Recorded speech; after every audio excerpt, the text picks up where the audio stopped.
Hi hello welcome to post 360. నేను మీ మురళి రాపల్లి.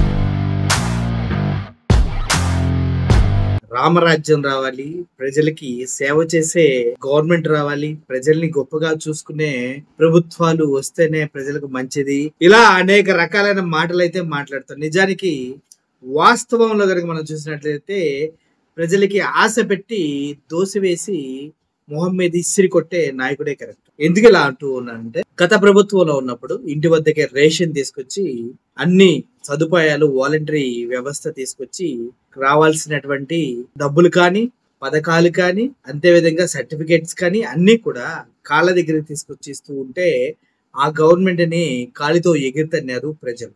ఎందుకంటే అంతకన్నా ఎక్కువ ఇస్తానని ఇంకో వ్యక్తి మాటలు చెప్పడం తోటి. అయితే ప్రస్తుత పరిస్థితులు ఎలా ఉన్నాయో ఒకసారి ఆలోచించండి. మీకు రెగ్యులర్ గా సేవ చేసే వాలంటరీ వ్యవస్థ పూర్తిగా పోయింది. మీకు రావాల్సిన రేషన్ ఇంటింటికి తీసుకొచ్చే వెహికల్స్ ని వాళ్ళ జీవనోపాధి తీసేశారు. అలాగే ఇప్పుడు రేషన్ షాపుల ముందు క్యూలుగా బార్లుగా తేరి మీరు నుంచొని రేషన్ తీసుకోవాల్సిన పరిస్థితి మళ్ళీ నెలకొన్నది.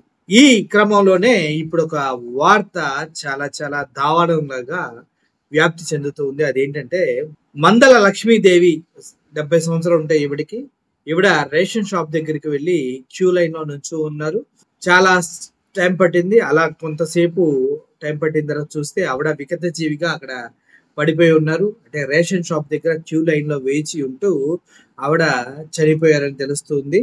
అయితే ఇది అనంతపురం జిల్లా నిర్మలానంద నగర్ అనంతపురం అర్బన్ లో జరిగింది. షాప్ నెంబర్ 128506 డీలర్ కే షిఖావాలి ఈ డిపో దగ్గర జరిగింది.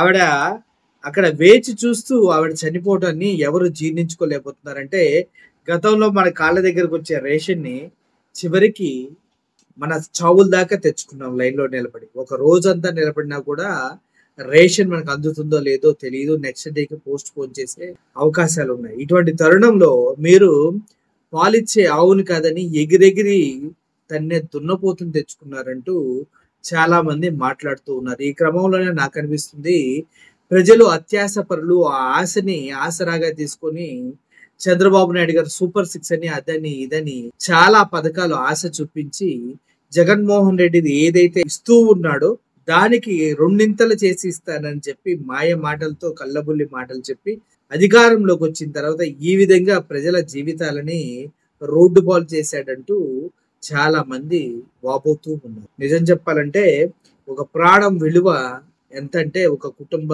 సభ్యులు మొత్తం రోధించినా తిరిగి రానంత బాధ.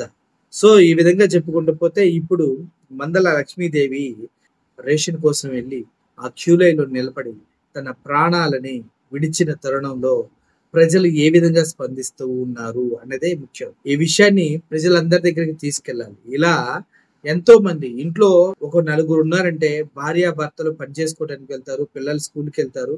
ఇంట్లో ఉన్న పెద్దవాళ్ళే రేషన్ షాపుల దగ్గరికి వెళ్ళి క్యూలో నిలబడుతూ ఉంటారు. ఆ తరుణంలో వాళ్ళకి మంచినీళ్ళు కానీ, లేదంటే సరైన సమయానికి ఆహారం కానీ అందదు. ఆ టైంలో చాలా మంది షుగర్ పేషెంట్స్ కానీ, లేదంటే ఎందుకులే బయట డబ్బులు పెట్టి రేషన్ షాప్కి వచ్చి వాటర్ కొనుక్కొని తాగటం కానీ, ఇలా ఆలోచిస్తూ కొంతమంది ఉంటారు. ఇంతలో ఏమైతే అనుకుంటూ ఇలా ప్రాణాలు వదిలేస్తూ ఉంటారు. దీని అంతటికి కారణం ప్రభుత్వం యొక్క విధానాలు మారిపోవటమే. గతంలో ఇంటికి తీసుకొచ్చే రేషన్ ని ఈ రోజు రోడ్ల పాలు చేసి అందరిని ఒక దగ్గరికి చేర్చి మళ్ళీ క్యూ లైన్ లో నిలబడి వేచి చూసేటువంటి సిచ్యువేషన్ క్రియేట్ చేసినటువంటి ఈ ప్రభుత్వాన్ని తప్పుగా అందరూ చెప్పుకుంటూ ఉన్నారు. మీరేమంటారు? ఇప్పుడు చనిపోయిన ప్రాణాన్ని తీసుకురాగలరా, లేదంటే ఇంకా రేషన్ షాపుల దగ్గర క్యూ లైన్ లో ఇంకెన్ని ప్రాణాలు తీయబోతూ ఉన్నారు అని సూటిగా ప్రశ్నిస్తూ ఉన్నారు. చెప్పండి, ఎంతమంది చంపేస్తారు ఇంకా? Thank you for watching this video. Murali signing off. Thank you so much.